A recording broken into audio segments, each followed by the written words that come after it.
cost of the menu and the office, from where it is getting delivered and who is going to deliver. Like so many data will be there.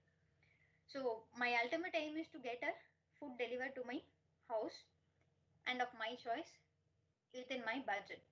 So this is my requirement. So for that, what I did is I have collected a sample data from the app, collecting so many restaurant details and in a how much is the price and what is the quality, quantity, like so many factors we will check, and finally we have ordered it. So this is how we work. Exploratory data analysis in short is this. You have to stress the data long enough.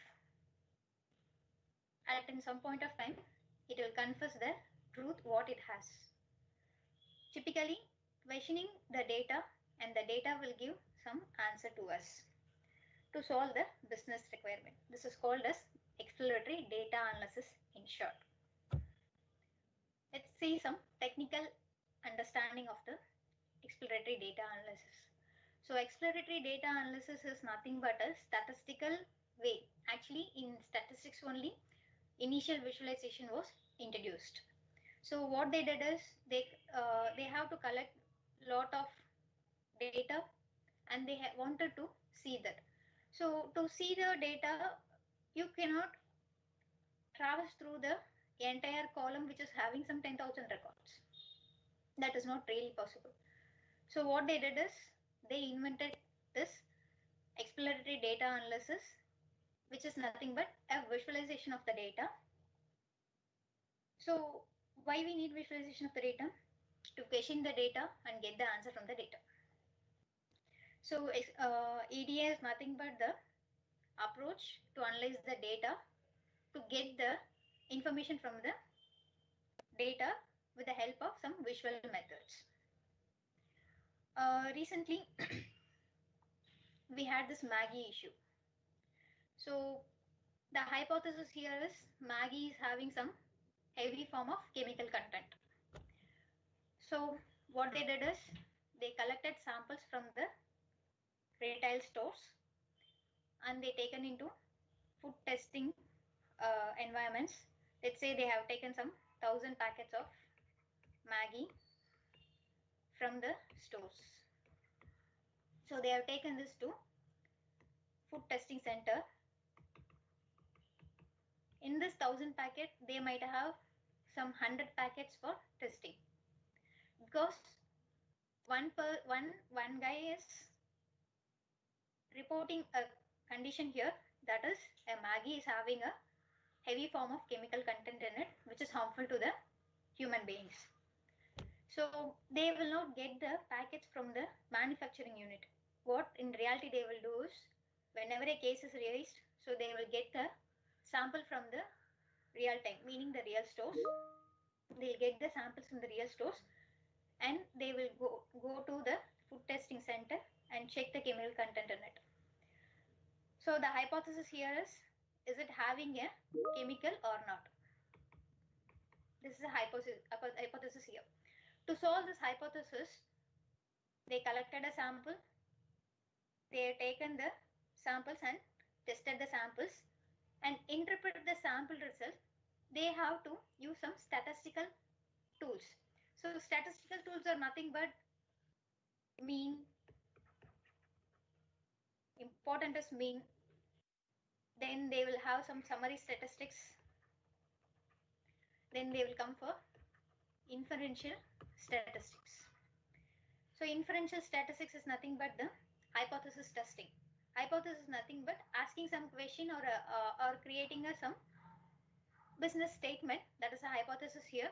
And the hypothesis true or false we have to check.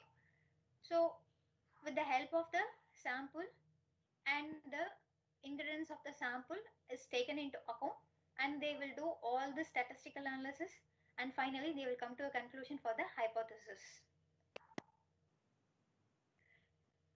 And not only this testing hypothesis, we can use this EDA for exploring patterns. There is a classical saying called future is nothing but the pattern of the past. in stock markets, so many people used to say past is happening again. So nothing but whatever happened in the past, that will come again in the future. So to change anything in your life, to change anything in whatever way, you must look for patterns first. So what is the mistake I did, and because of that, what was the result I got? So what I really needed to get the thing, what I really needed, what is the pattern I have to do? So basically, it is like a checking the past or what has happened in the past. With that, we have to figure out what is going to happen in the future. So to discover the patterns in the data, to check for the hypothesis or to check for the assumptions, we need some statistical analysis with the visualization things. So for this, EDA is needed. చిన్న ప్రశ్నలు ఏ ఇచ్చినా కదా నేను చదివే అన్ని questions చదివాను ఒక్కటే ప్రశ్న పద్యభాగ ప్రశ్న ఉపవాచక ప్రశ్న శాంతి కాంక్షలో ధర్మరాజు పలికిన శాంతి మళ్ళీ ఉపవాచ. Okay. So before getting into EDA, what is the important thing, that the basic and the most important thing needed for EDA is you must understand the data first. What does mean by understanding the data? So many of you working in the educational department. So when I give the mark sheet of a student,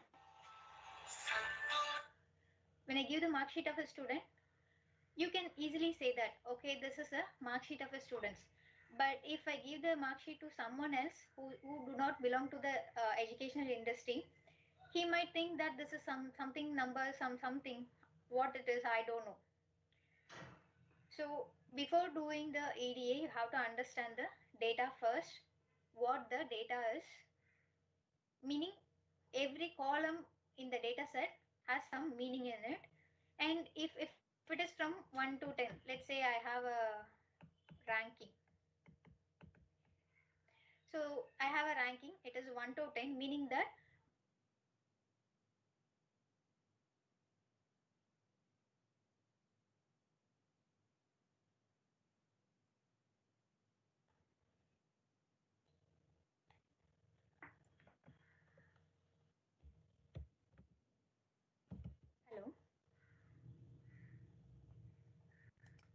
hello.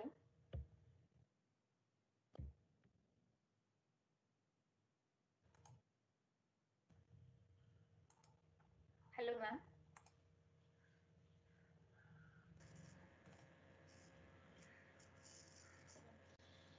Ma'am, hello. Ma'am, am I audible? Yes.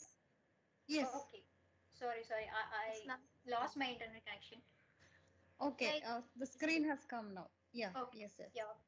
Okay. Thank you.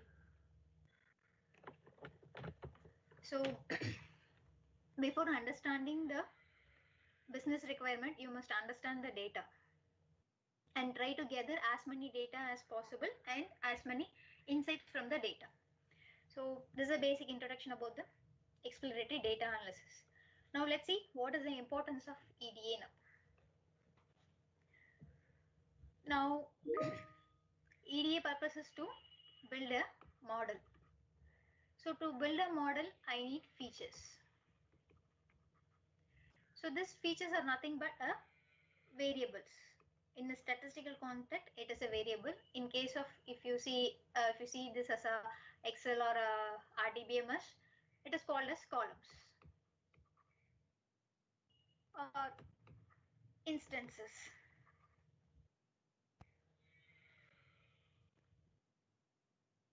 So in statistical construct, it is said as variables. In normal general form, it is called as columns, or you can say features. These are the different names given for features in a data set. So you have to understand what each variable is going to do. Then for modeling, we need a variable, meaning that features. So these features are really needed for the model. We have to test it. I have a data set student's mark sheet. So this is roll number and this is name. This is attendance percentage and this is some total marks. I want to figure out whether this attendance is having some relationship with the marks scored by the student. This is my business model. Why? Because I think that if a student is attending the class 100%, definitely he will pass. If the student is not coming to the class regularly, he may fail. There will be some outliers will be there, or some really outstanding students will be there. They will not come to college, but they will score good marks in the exam. We don't know how they are doing it. So these kind of exceptions also occurs in the data. So a normal hypothesis is attendance is related to total or not. I mean total marks or not. This is what a hypothesis here. Now, before building a model to it, I wanted to figure out what are the important features needed for the model, or the features really contributing to the model, which is pretty much important, and it is the most important step in a model building. So in this case, roll number 1 to 100 will be there. This roll number is not going to affect the total at any cost. We are sure about it. This is where the domain knowledge or the business knowledge comes into picture. So when understanding the data, we can say that, okay, because of the roll number, no one is having impact in the total or in the attendance. So what we can do is we can just simply remove this column from the model building. So to identify the most important features or the variables needed for the model in the data set is important. For this, we will check the relationship. To check a relationship, we may use some scatter plot and see how the relationship is working or not. So that is the very most and important thing in the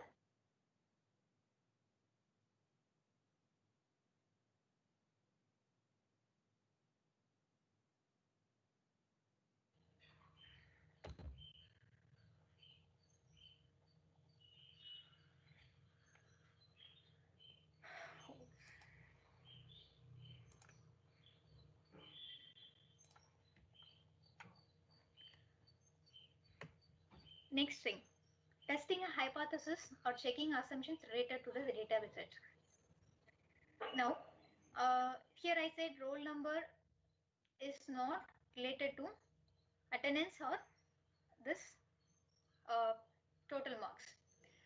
Because of I'm having a domain knowledge, I'm telling this. But this has to be proved statistically. Only then it is 100% correct. So to check this statistically, we'll start with the question. Do this attendance or the total mark is really dependent on roll number? For this is a hypothesis here. Or I'm assuming this roll number is not going to impact anything. This can be tested with the hypothesis testing, or simply you can do this scatter plot, or you can use some other plots to check whether data is really related or not. To solve these kind of hypotheses, we need EDA. Then before building a model, we have to process the data. We have to check the quality of the data. There will be a scenario like a data set of having some 10 lakh records. In that 50 columns will be there. In that 50 columns, some 10 columns have only zeros. So how will I figure out this? What is the value in the column? Or do the columns having null values or not applicable values or some special characters? Whether the data is having unique nature. Unique nature meaning this is a column called name. So this column should have the names of the students. There I cannot have 1, 2, 3, 4, 5. This is wrong, completely wrong. So this kind of checking the nature of the data, we have to use EDA. So EDA not only exploring the data, it is to clean the data. Only you explore the data, only then you can clean the data. At times we can use the EDA to verify expected relationship. You can just simply put a scatter plot between two variables and the pattern is this way. You can definitely say as the time is increasing, the money is also increasing. Like you can correlate with any other elements or two variables and simply putting the chart, and you can tell that yes, it is correlated, or you can say this is having some relationship within the variables.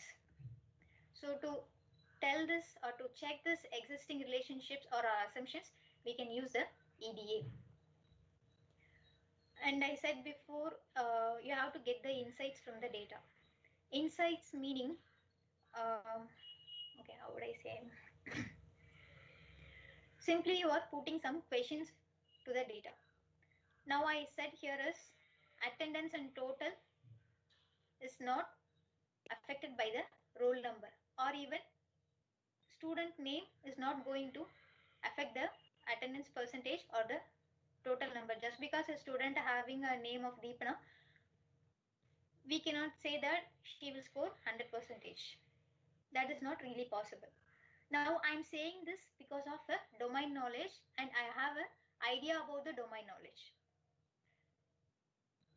So after doing this EDA, you can explore some patterns, some insights in it. You at times you may know there is a relationship. You may not know there is no relationship also. You think a variable is having some relationship with another variable. You are assuming. But if you do a scatter plot and see, and the pattern of the data is like this, it is in the form of cylindrical or in the round shape. So the pattern is like this now actually. So from this we can understand, okay, the pattern is cylindrical. It is not sharing any relationship between each other. But my assumption is it is sharing a relationship, but actual is it is not sharing a relationship. So this is called as insight. The result you get from a query or from your assumptions or from your questions, then that is called as insights. Why this EDA at last is needed is statistics can be classified into two. One is descriptive, another one is inferential. To explain this descriptive statistics in short, what happened in the past?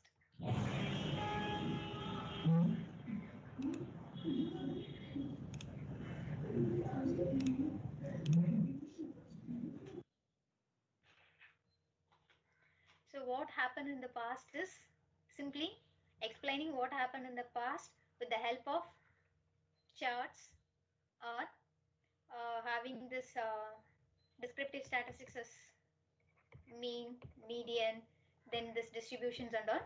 With the help of this, you can explain what happened in the past. Now, inferential. Inferential is with the help of the insights from the descriptive statistics or what happened in the past, we can predict what is going to happen in future.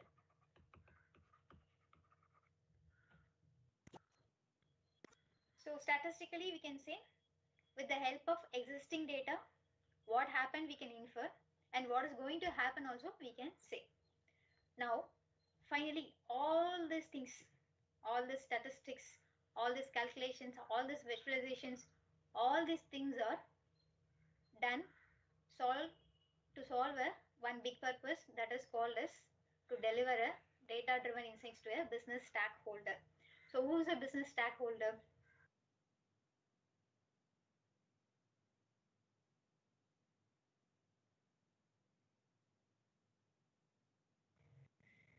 பெரியம்மாக்கு கால் பண்ணி என்ன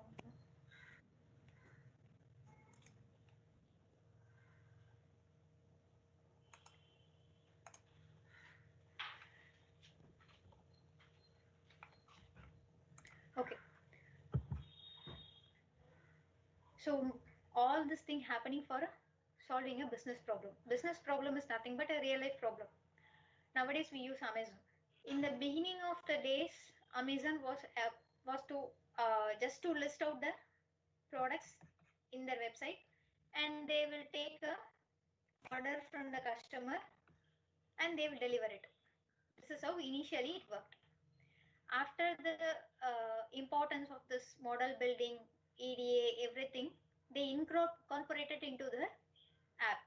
After this incorporation, we got these features called recommendation systems. So recommendation systems, what it will do? It will basically recommend your product to you. Let's say I wanted to buy a mobile phone. So I browse in the Amazon of mobile phones. So I will choose a model and browse it. But below to that, you can see recommended items of your items related to your search. Then you can see people who bought the items along with these items, like some 10 to 24 items it will list. So all these things is happening because of the recommendation systems running in the app. All this is because of the EDA. Not only EDA, most of the business problems will be solved with the help of EDA alone. You need not to build a model building. You need not to do for modeling and all. After giving enough torture to the data, it will give you what happened in the past, from which you can deliver the insights to the business stakeholders, with which you can decide your future sales and all. So these are the basic importance of EDA. Next we see where EDA comes in. This is the basic data science life cycle. So first thing is a business understanding, nothing but a business requirement.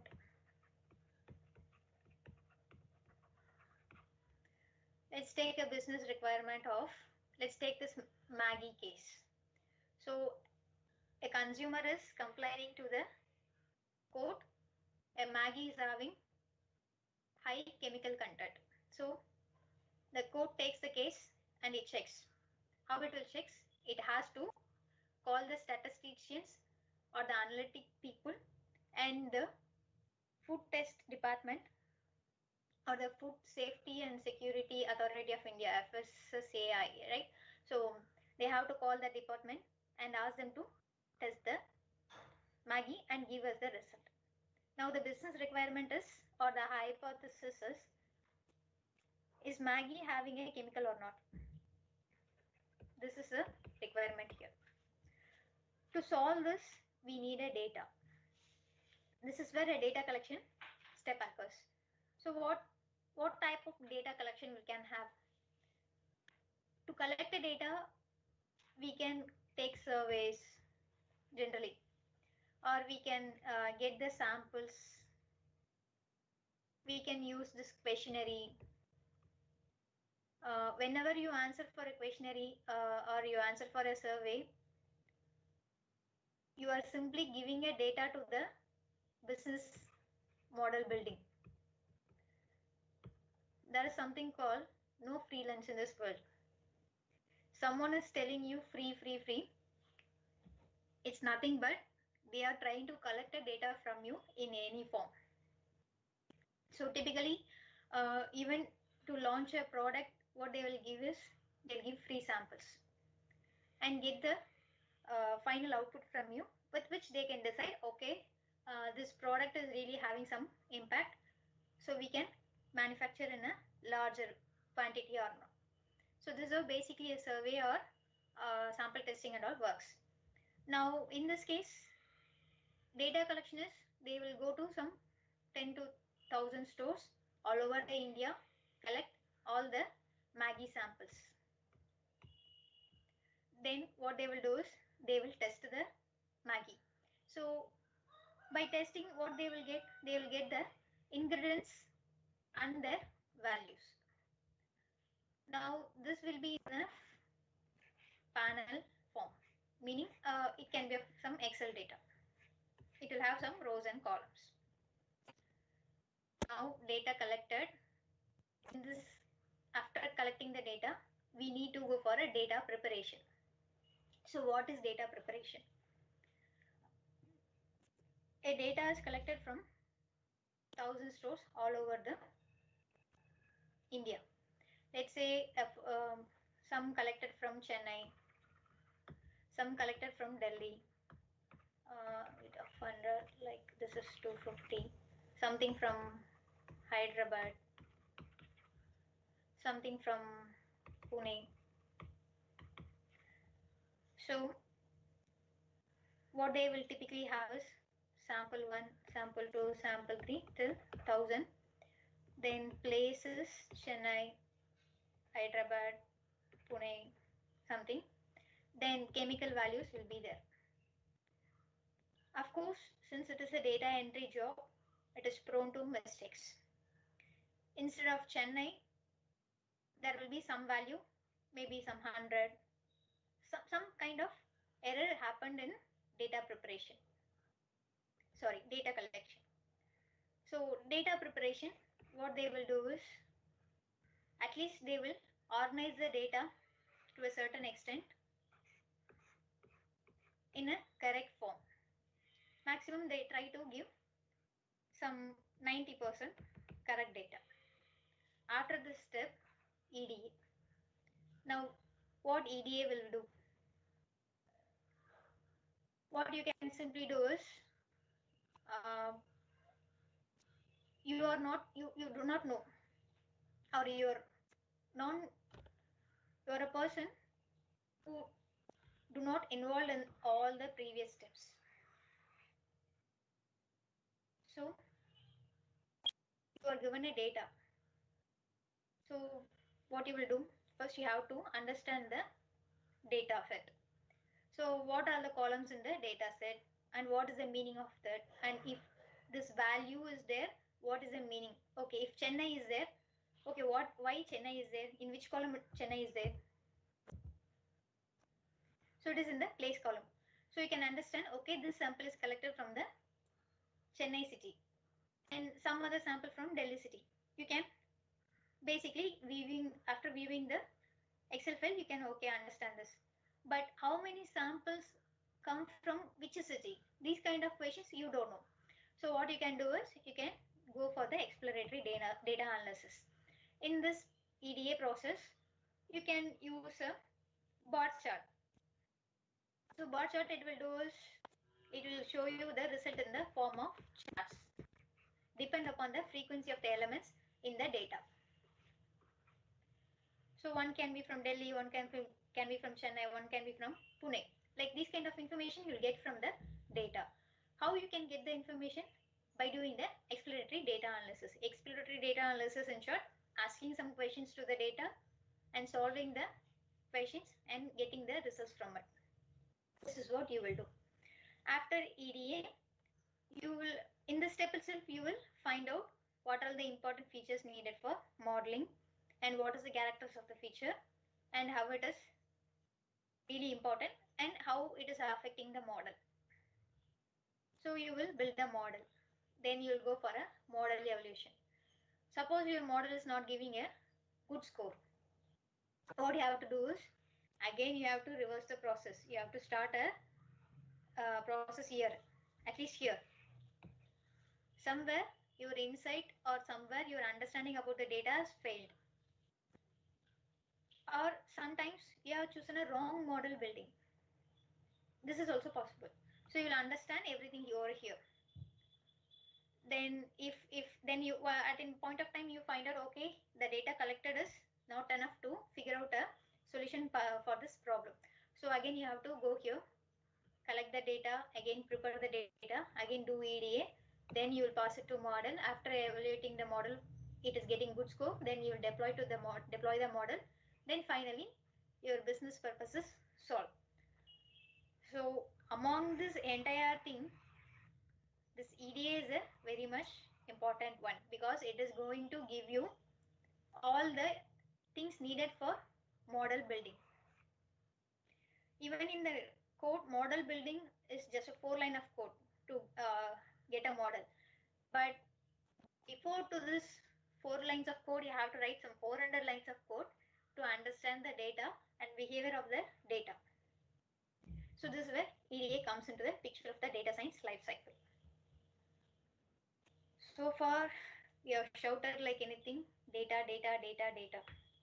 So what are the categories of data in the view of statistics?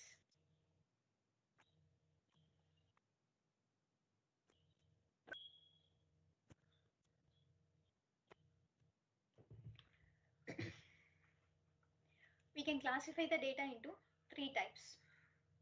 Or in the, at least in the context of model building, you can classify the data into 3 types: structured data, unstructured data, semi-structured data. So what is structured data? Structured data is whenever you have a rows and columns and everything is organized properly, that becomes a structured data. A classical example is a Excel file. In our day-to-day life, we use Excel file. So Excel file will have a rows and columns. So columns clearly indicate that a variable is going to have this kind of data and the nature of the data. If I have a student number here, student name here, so this name is self-explanatory. This column is having the name of the students in a class. So the data is properly structured, meaning arranged properly for interpreting the results. So commonly used structured data is Excel file, CSV files, then database.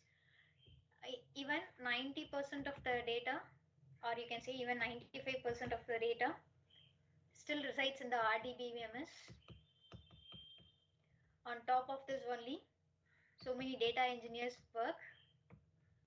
Then they will build a model with the help of this database. So data engineering is also a part of data science. You have to learn any one of the database language so that you will not depend on the data engineer to get the data for your model. Then unstructured data. So unstructured data they are not clearly organized.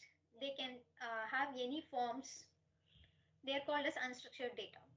So the classical example for unstructured data is image, video, audio files, video files, image, even you can say email, and the data generated by the web applications or the metadata generated by the web applications or unstructured data. Then semi-structured data. So semi-structured data is nothing but it will have some structure, also unstructured data. Let's take an example of XML data. So XML data will be like you have some starting tag and you will be having a ending tag.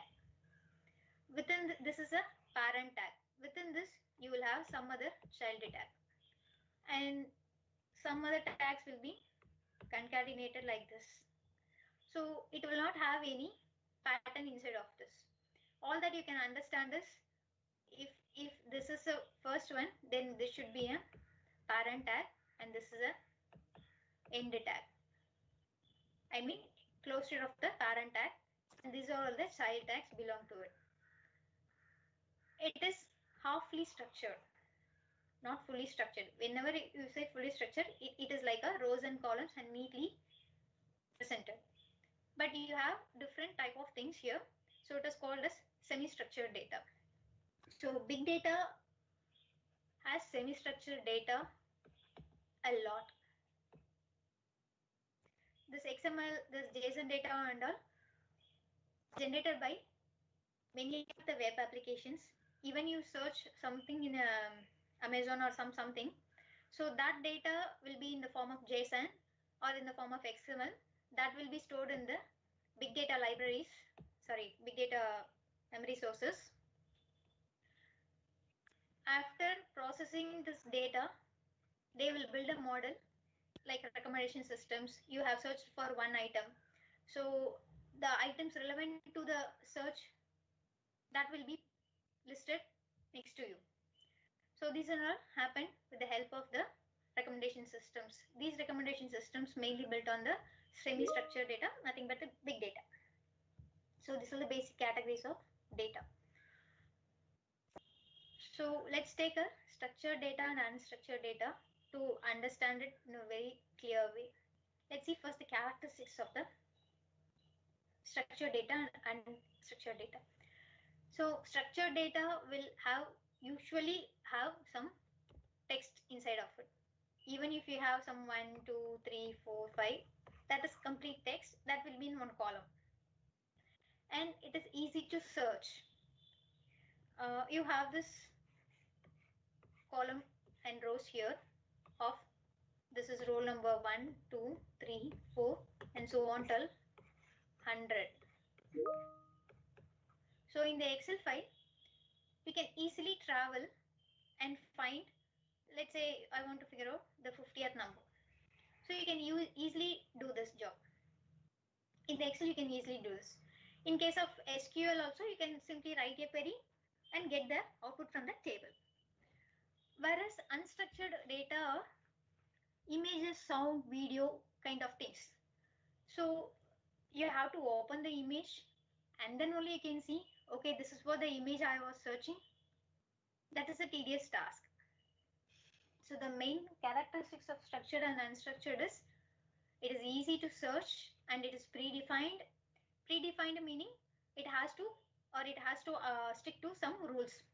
If it is a roll number, then the entire column must have the roll numbers only. If it is a student name, that has to follow the naming standards. But in case of unstructured, there is no such thing. Then the structured data resides in relational databases and data warehouses. Relational databases and their data warehouses. And then in case of unstructured data, we nowadays have NoSQL databases and big data environments for storing the unstructured data. So both the things are generated by humans or machines, and unstructured also generated by humans or machines. So typical application of the structured data is airline reservation system, banking systems, then inventory control. Inventory control is nothing but, sorry, you go to a supermarket, there they have their own application for billing. So in this billing, they will have this inventory list. So these kind of things will be there now. So they are the typical applications and the classical examples for structured data. Unstructured data is emailing a clients automatically. I wanted to tell a very interesting story. I think this Walmart is there, no?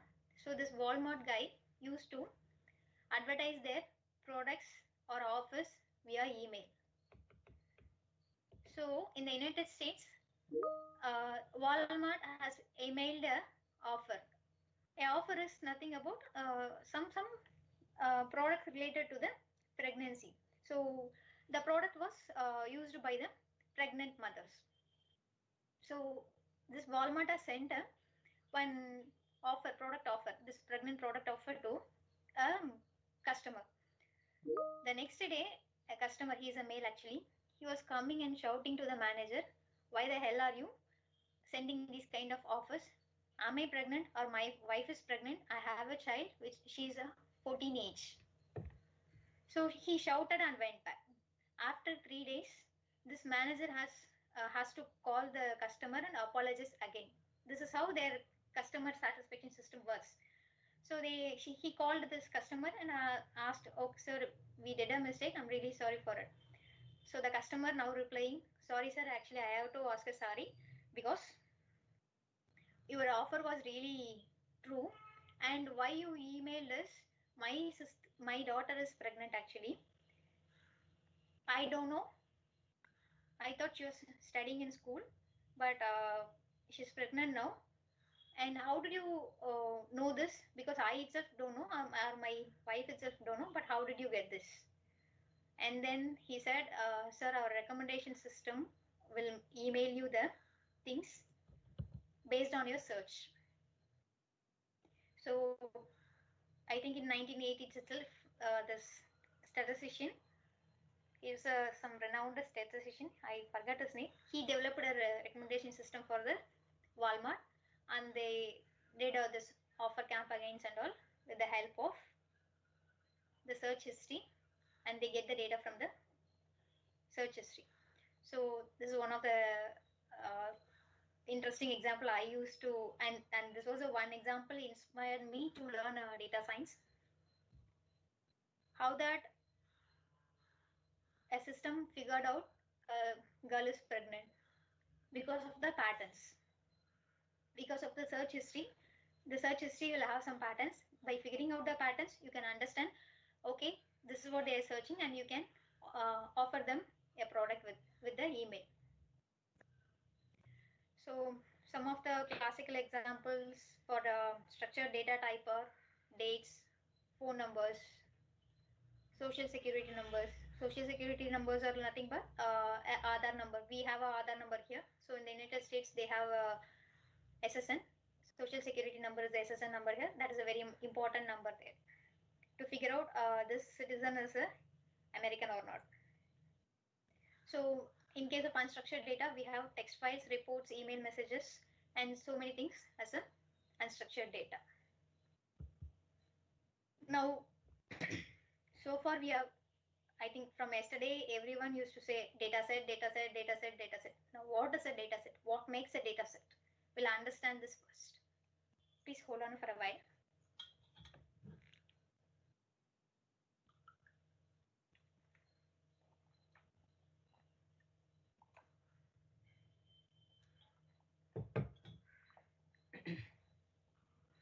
Okay, what is mean by data set?